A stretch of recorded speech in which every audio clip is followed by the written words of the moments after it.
Hello aspirant, welcome to web UPSC Kurukshetra. Aspirant, आज हम अपने क्लास 11 से लेकर 12th ज्योग्राफी एनसीईआरटी के नोट्स देखेंगे।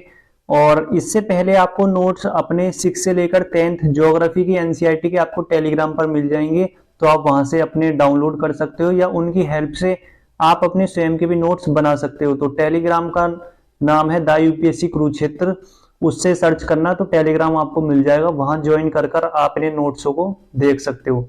आज के नोट्स हम देखेंगे अपनी 11 से लेकर 12 तक की जो हमारी एनसीईआरटी है, तो आपको नोट्स कैसे बनाने चाहिए। और एक खास बात ये भी है कि ये जो आपको नोट्स मिल रहे हैं ऐसे ही नहीं है कि केवल नोट्स ही नोट्स। एक बार आप प्लेलिस्ट में जाके देखना, इन नोट्सों की आपको क्लास भी मिल जाएगी। ऑलरेडी सभी चैप्टर की क्लास मिल जाएगी, जिसमें 6 क्लास की ज्योग्राफी से लेकर 12th क्लास की ज्योग्राफी की क्लासेस सारी मिल जाएंगी। प्लेलिस्ट में जाना, उसमें जैसे आपकी ओल्ड एनसीईआरटी हो, जैसे हिस्ट्री, ये भी आपको क्लासेस सभी प्लेलिस्ट में मिल जाएगी। तो एक बार प्लेलिस्ट जरूर चेक करना। तो चलो हम अपना स्टार्ट करते हैं और क्लास 11th और 12th के नोट्स ज्योग्राफी के हम देखते हैं।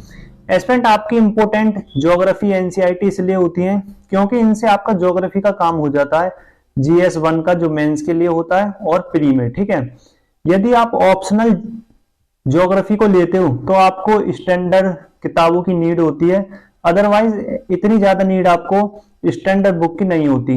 तो आपको क्या करना है, आपको अपनी एक तो एनसीईआरटी किताबें पढ़नी है, यही वाली जो आपको दिख रही हैं, ठीक है, और अपनी मैपिंग, बस इससे आपका ज्योग्राफी का हो जाएगा। अब ये 4 किताबें आपको कौन कौन सी पढ़नी है ये भी देख लेते हैं। देखो, पहली किताब आपकी जो कि वर्ल्ड ज्योग्राफी, ठीक है, ये तो पढ़नी है, दूसरी भी पढ़नी है। ठीक, अब आ जाती है आपकी मानव भूगोल। तो इससे आपके क्वेश्चन ज्यादा नहीं आते, एक आध आ जाता है या आता ही नहीं है। ठीक है, बट जो आपकी ये वाली ज्योग्राफी है ना, जिसका नाम है भारत, लोग और अर्थव्यवस्था, तो ये वाली भी आपको ज्योग्राफी पढ़नी है। ठीक है, पर इसमें से 3-4 चैप्टर ही पढ़ने हैं क्योंकि सारे काम के नहीं है हमारे। हमें तो वो पढ़ना है ना जिस चैप्टर से क्वेश्चन आते हो। ओके, तो आपको फिर इनमें से केवल 3 एनसीईआरटी पढ़नी है, चारों जो दिख रही है। ठीक है, मानव ज्योग्राफी बिल्कुल छोड़ देनी है, कोई हमारे काम की नहीं है। ठीक है, तो अब सबसे पहले हम देख लेते हैं अपने वर्ल्ड ज्योग्राफी के नोट्स। ठीक है, और एक बार आप प्लेलिस्ट में जरूर जाना, आप क्लास जरूर देखना, क्योंकि नोट्स देखने से आपको कोई फायदा नहीं होता। ये तो वही वाली बात होगी कि हमने दूसरे के बस कॉपी कर लिए और हमें लगा कि हमारे पास नोट्स हैं। तो एक बार क्लास जरूर देखना, वहां आपको और ज्यादा अच्छे से समझ में आएगा। ठीक है, तो चलो देखते हैं। अब ये आ जाते हैं आपकी क्लास 12th की जो ज्योग्राफी है अपनी वर्ल्ड ज्योग्राफी। तो उसका पहला चैप्टर तो छोड़ ही दिया, यदि आपने क्लास ली होगी प्लेलिस्ट में जाकर देखना तो आपको पता चल गया होगा कि हमने पहला चैप्टर क्यों छोड़ा। ठीक है, अब ये दूसरा चैप्टर है जिसमें पृथ्वी की उत्पत्ति एवं विकास। तो ये देख रहे हैं नोट्स कितने छोटे हैं, तो आपको नोट्स बिल्कुल इतने छोटे बनाने हैं। और देखो, ये जैसे 2.5 पेज में ये आपका पूरा चैप्टर कंप्लीट हो जाता है। ठीक है, तो अगर आप उस चैप्टर को देखोगे एनसीईआरटी में कितने पेज पर होगा, समथिंग 20-25 पेज पर आपका वो चैप्टर कंप्लीट हो रहा होगा, पर यहाँ 2.5 पेज पर ही हो जाता है। ठीक है, अगर वैसे मानोगे तो लगभग 1.5 पेज पर ही आ जाता है। ठीक है, तो ये आपके ऐसे आपको नोट्स बनाने, कुछ फैक्ट्स लिख लेने, जैसे कि तारों में प्रकाश नाभिकीय संलयन से आता है और ये हाइड्रोजन हाइड्रोजन मिलकर हीलियम गैस बनाते हैं। ठीक है, तो जैसे अब आ जाता है आपका तीसरा चैप्टर। ठीक है, तो तीसरे चैप्टर में फिर आपको इस टाइप से अपने पॉइंट लिखने चाहिए, जिसमें जैसे भूगर्भ की जो जानकारी है वो हम कैसे प्राप्त कर सकते हैं, एक तो प्रत्यक्ष स्रोत और दूसरा अप्रत्यक्ष स्रोत। ठीक है, तो इस प्रकार आपको अपने ये नोट्स बनाने। ओके, जैसे भूकंप के प्रभाव, बिल्कुल पॉइंट्स में आपको ये अपने नोट्स बनाने, जहां डायग्राम। ठीक है, अब जैसे इस चैप्टर से आपके क्वेश्चन आते ही है, जैसे महासागर और महाद्वीप का वितरण, तो प्री और मेंस में आपको क्वेश्चन जरूर मिलेंगे यहाँ। तो बिल्कुल ऐसा नहीं करना कि छोड़ने, ये सब पढ़ने आपको। ठीक है, ऐसे ही आपको सभी अपने नोट्स बनाने। फ्रेंड, अब बात आती है कि आखिर ये नोट्स क्यों इंपोर्टेंट होते हैं। देखो, जब आपका प्री मेंस का एग्जाम पास आएगा ना, तो जब आपको पता चलेगा कि आखिर नोट्स अपने इंपोर्टेंट क्यों होते हैं।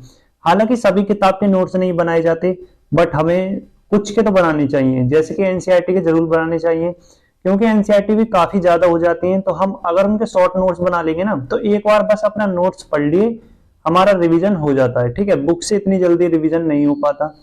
और देख रहे होगे आप, बिल्कुल नोट्स आप बिल्कुल ऐसे ही शॉर्ट बनाओ ज्यादा, ऐसा नहीं है कि बिल्कुल कॉपी कर दो, एनसीईआरटी में लाइन टू लाइन लिखा हुआ है तो आप भी ऐसा ही पेस्ट कर दो, बिल्कुल कॉपी बिल्कुल नहीं करना है, अपना उसमें ऐड करना है, ठीक है। तो इस प्रकार आपको नोट्स बनाने हैं। तो ये आपके 11th क्लास की जो आपकी वर्ल्ड ज्योग्राफी है, ये उसके नोट्स आपके हैं, ठीक है। अब चलते हैं, हम देख लेते हैं अब हमारी जो 11th क्लास की जो इंडियन ज्योग्राफी की एनसीईआरटी है उसके नोट्स कैसे बनाने हैं हमें, तो वो भी देख लेते हैं, ठीक है। अब हमारी स्टार्ट हो जाती है, ये हमारे अपने वर्ल्ड ज्योग्राफी के नोट्स थे। अब देख लेते हैं हम इंडियन ज्योग्राफी के नोट्स, ठीक है। और ये आपकी किताब ऐसी है कि प्री में हर चैप्टर से हर साल क्वेश्चन आता है, ठीक है। वनस्पति से रिलेटेड, ठीक है, नदी पहाड़ ये सब यहाँ से क्वेश्चन आता है, ठीक है। तो ये आपके कुछ ऐसे चैप्टर हैं जो हर साल आपको प्री में क्वेश्चन दे के ही जाएंगे और मेंस में भी क्वेश्चन आ ही जाता है, ठीक है।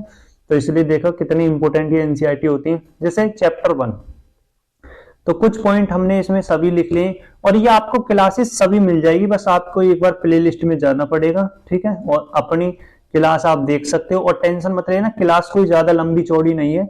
अगर कोई चैप्टर ठीक ठाक है तो वो 20 या 25 मिनट की क्लास हुई है, या फिर कुछ ज्यादा चैप्टर है उसमें, जैसे कुछ क्लासों में 3-4 चैप्टर एक साथ करवाएं तो उसकी लेंथ लगभग 40 मिनट की होगी, ज्यादा नहीं है पर, ठीक है। ये जरूर ध्यान दिया गया है कि टाइम को हम कैसे बचाएं।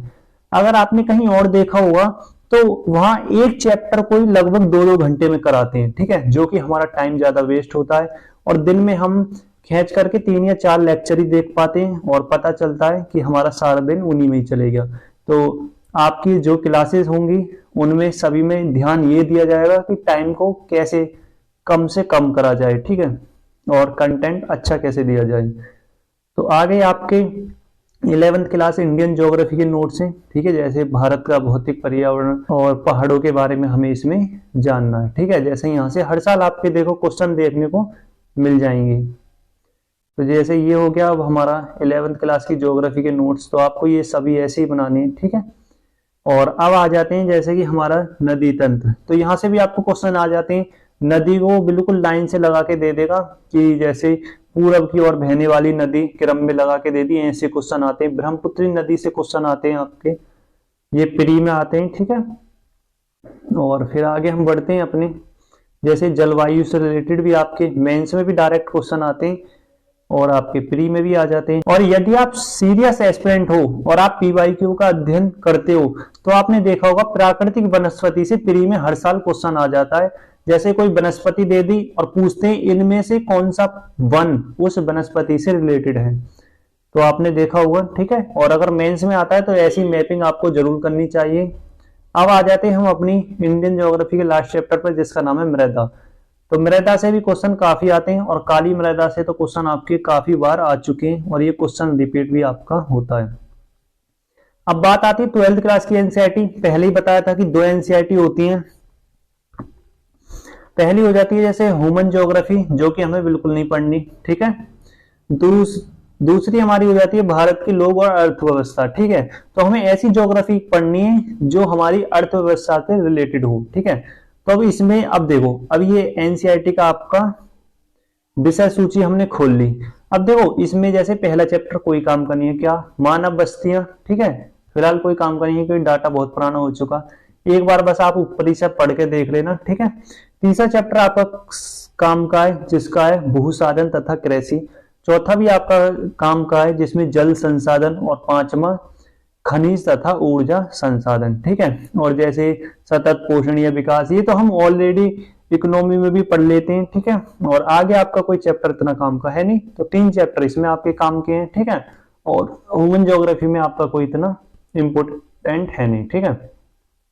तो इस प्रकार की हमें बड़े सेलेक्टिव चैप्टर पढ़ने और स्मार्ट तरीके से अपनी चीजों को हमें पढ़ना है, ठीक है। और सिलेबस से आप अपनी पढ़ाई को रखते हो तो सही है। अगर कभी कभी ऐसा हो जाता है कि ज्यादातर ही होता है कि हम अपनी एनसीईआरटी को सिलेबस मानते हैं। अब कोई अपना न्यू स्टूडेंट होगा ना, उसे ये किताब दे दो आप, तो वो ये नहीं देखेगा हमारे यूपीएससी के सिलेबस में क्या ये चीजें हैं, जैसे भू संसाधन तथा कृषि, ये सब हमारे चैप्टर में सिलेबस में ये सब चीजें आती हैं। वो अपनी इसी किताब को सिलेबस मान लेगा और लाइन टू लाइन जैसे 10th-12th के बच्चे अपनी तैयारी करते हैं ना, बिल्कुल सेम उसी डायरेक्शन में चला जाएगा। तो इसलिए सिलेबस ज्यादा इंपॉर्टेंट है। तो प्लेलिस्ट में जाना तो सबसे पहले सिलेबस ही आपको समझना होगा। और साथ ही साथ यदि आपको PYQ से रिलेटेड क्लासेस देखनी है कि पिछले साल पेपर कैसे होते हैं, तो वो भी आपको प्लेलिस्ट में मिल जाएगी, तो एक बार प्लेलिस्ट में जरूर जाना।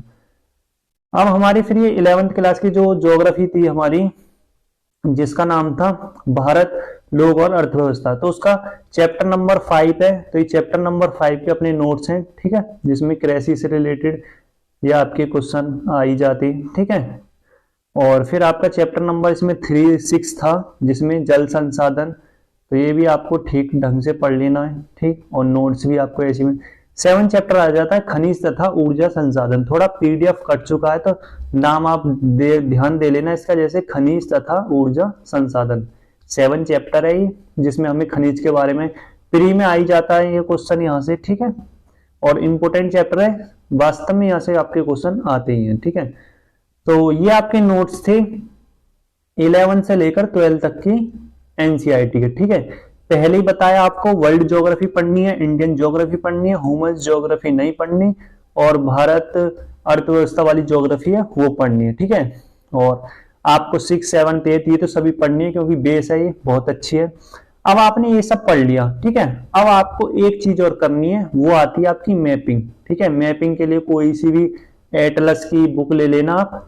तो NCERT हो गई प्लस मैपिंग, दो चीज आपका इतना अच्छा ज्योग्राफी और थोड़ा सा करंट, इतना अच्छा ज्योग्राफी हो जाएगा कि आपको एक तो प्री में हेल्प मिल जाएगी और मेंस में हेल्प हो जाएगी, ठीक है।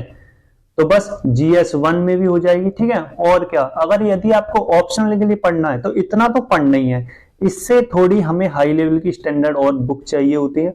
यदि हमारा केवल GS1 पर ही फोकस है तो हमारे लिए ज्योग्राफी इतना ही काफी है, ठीक है। तो ये तो बात होगी ज्योग्राफी की। इसी प्रकार हमारी हिस्ट्री की भी क्लासेस हुई हैं, पहले हमने सारी क्लासेस करवाई थी 6 से लेकर 12 तक की, उनके नोट्स आपको दे दिए गए।